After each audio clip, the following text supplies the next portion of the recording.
And we are back. Yes, that's right. So we are continuing our conversation. Of course, we were having some connection issues with our video interview. So we're just going to have our conversation with lecturer of the University of Belize, Innocent Nwachukwu, via the phone. He's with us now. Good morning. Good morning once again. All right. So, you know, we were having a really important conversation, and we're talking about understanding the science of testing viruses, and also just the implications when you're creating a vaccine as well. And this is really something that you teach to students within the classrooms. Let's start off by finding out what are some of the unique qualities of viruses like the coronavirus? Yeah. All right. First of all, viruses have been defined severally and variously by various scientific gurus. Some claim that it's a non-living organism. Some claim it is a living organism, but I think it has actually come to the result that viruses are non-living because outside the human host or outside the host, they act as inanimate, non-living, microscopic pathogens. Okay. So actually, they are just made up of nucleic acids and a protein covering or a protein coat. Okay. So this is actually the composition of any basic virus. And viruses actually infect an array of human animals, plants, and even bacteria and fungi and all that. Yeah. So, yes. But So outside that's the always host, one of the key they are points, non-living.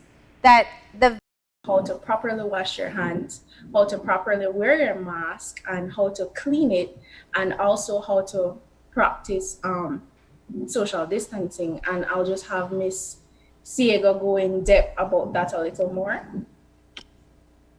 Okay.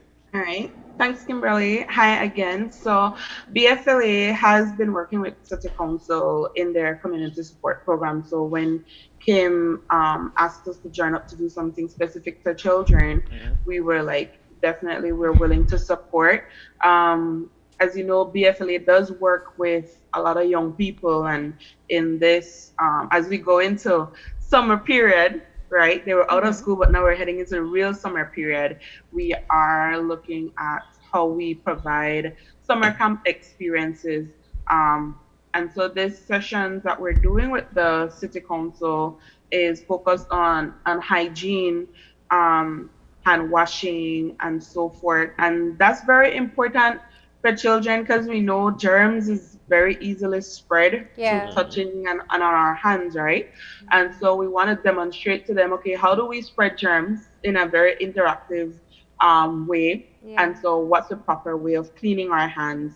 And it's also a great way to prep the children as they go back into the school environment come August, because they're going to go into a whole different scenario. You can't really be touching your classmates. You have to sit in your chair, and you will be wearing masks possibly. So it's a way to initiate the children and help them to really learn how to scrub their hands, cleaning under their fingernails, practicing not to touch your face, and these different things that we've been talking about since COVID-19 really hit Belize, so they could continue to practice and kind of get oriented for when they get back to the classroom. I mean, I really do applaud your efforts, because I think that you've said quite a bit of what are some of the critical points already, but just to kind of dive in a bit deeper. One, the children are witnessing what's happening, and so they need to know and understand what they have to do and why they have to do it. Two, they're preparing to go back to school, but you know, they won't be able to just be kids the way we were. They can't just play and hug up and, you know, share food with friends. They're going to have a whole new reality that we've never taught them. And so it's really great that you're getting into their little brains from this early so that they know from now what to expect. How are you going to deliver this message? Are you going home to home? Are you kind of doing community events? What's your delivery method? So in this initial phase, and Kim could jump in, we're going into the community. Okay. So this first session that we're doing today, we're in Port Loyola community. We're doing the first one at the Port Loyola Library, and that will be in the Port community. Our aim of delivery is to go into every community. And that is why we have our partners, so that we can utilize the space that they have available. You'll notice that in a lot of communities, there aren't many community centers. And even if there is a community center, it's not open as yet, and it's not functioning as before. So this first session we'll be doing at the Port Library, and our target is around 20 kids. We don't want too much kids because we don't want to, we have to practice social distancing, and they will be watching us. So we have to ensure that we're demonstrating that, the entire session. So we're targeting about 20 kids. And if we have to do it more than once in one community, then we will do that. We have another session on Friday, and that will be held at the Water Walkers Social Agency. That is on Albert Street. So on Friday we'll be at the in the Albert community. We're also trying to set up more of this campaign to be done, like I said, in every community, but we just have to bear in mind that not many of the community centers are open as yet, and we have to focus on the space because some of the community centers aren't as big as we would hope to hold 20 kids. We're targeting every community, and we're hoping to have it in a community center rather than going house to house. And we're hoping that, children come and attend, and that they learn, and whatever they learn, they practice, and they also teach their siblings or their friends or their parents. It's just to go and educate them and debrief them, like we said, and we hope that they can also carry the information. How are we going to get these kids to want to take part in the campaign? Well, we have, like I said, we're partnering with community centers. So those centers already have kids that they target. For the one at the Port Library, we created a flyer, we posted it on our social media, and so it's out there for the public to see. We also gave that flyer to BFLA and to the Port Library, and they can share it with people like the library. They can share it with the parents who send their kids there, and the children and the parents in the community. So we're starting today in Port area. What are the other dates and times that folks could go on out? And you've got this platform now to use. So what are the other dates and communities you'll be venturing off into?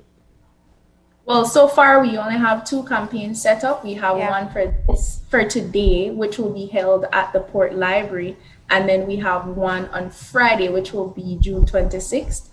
And that will be held at Water Walkers on Albert Street. And both of the campaigns start at 10 and they finish at 11 a.m. So I want to ask a bit about how you teach them this lesson. And so either one of you, because if we reflect on our own actions and where we are today in June versus how we felt in April or in March, the threat of the unknown made us extremely vigilant about hand sanitizing, hand washing, social distance. And now that we've been doing it for a while, I'd venture to say that many of us, and myself included, have laxed off a bit. Maybe not washing our hands as often or being as vigilant about cleaning up after you touch a surface. So how do you get the kids to be back on board too? So the thing with children is when you use activity, and they have their own experiences since they've been home from this time, and we start to have that discussion about that. So what are the things that you've done at home with COVID-19, and what do you think about COVID-19? So we get this opportunity to talk to them about what their experience has been, right? And looking at the number of people who have been sick or who've been infected in Belize, right? And so now we see people jumping across the borders, coming into our communities, and we have to have them in quarantine, and they're running away and things like that. But what our approach is through activity. So we have an activity that is a very simple activity, simply with glitters, and I don't want to say it in case I'm giving it away to. Oh, I think we did that live on air, though. Yeah, we did. We had a teacher do it with us, and let me tell you, there were all color glitters everywhere. Right. So we'll do an activity to see just how the germs transfers, right? Yeah. And it's usually a fun activity. We've done it with even adolescents and other young people. It's very fun. So we do that, and so we demonstrate to you how easily germs spread. Yeah. And when we actually go into the hand washing, then everybody gets to practice what that hand washing feels like, and even talk about how they currently wash their hands at home. And if you're not doing it as in a proper manner, then it's a teachable moment for you to learn it. Now, the other thing too, Marlene, is that when children go back to school, I think one of the measures the Ministry of Education is recommending that schools have wash basins accessible. You have to wash your hands before you get into class.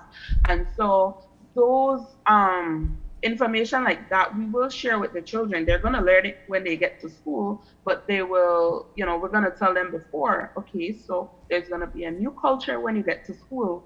So you will have to wash your hands before you go into class, coming out, going back in after break, lunchtime, and whatever the case might be. So it's just mixing that activity for them to see what their experience has been and what their reality is going to be. Okay. So that's the approach we're looking at. So if parents are watching and they're saying, you know what, I want my child to participate in this, can they contact BFLA or the city council to find out when the event will be in their neighborhood?